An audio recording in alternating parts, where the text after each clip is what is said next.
Malayo pa, pero malayo na. Hanggang saan kaya ako dadalhin ng pangarap ko?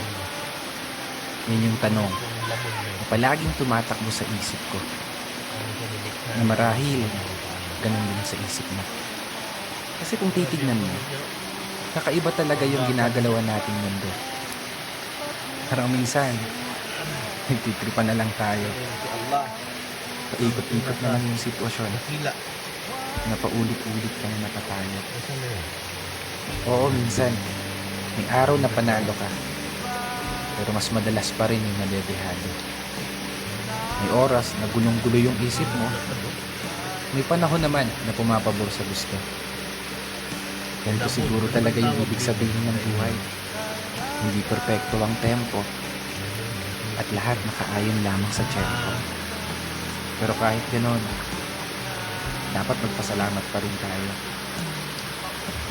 Kasi isipin mo naman, talikod ng napakaraming beses na pagkatalo,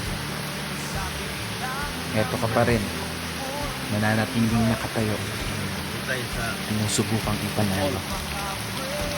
Bawat laban, ikaw lang yung nakakaalam.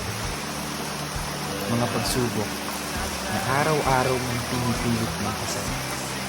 Na sa bawat pagpihit ng kamay ng orasan, taglay mo ang lakas ng loob na hindi matutumbasan.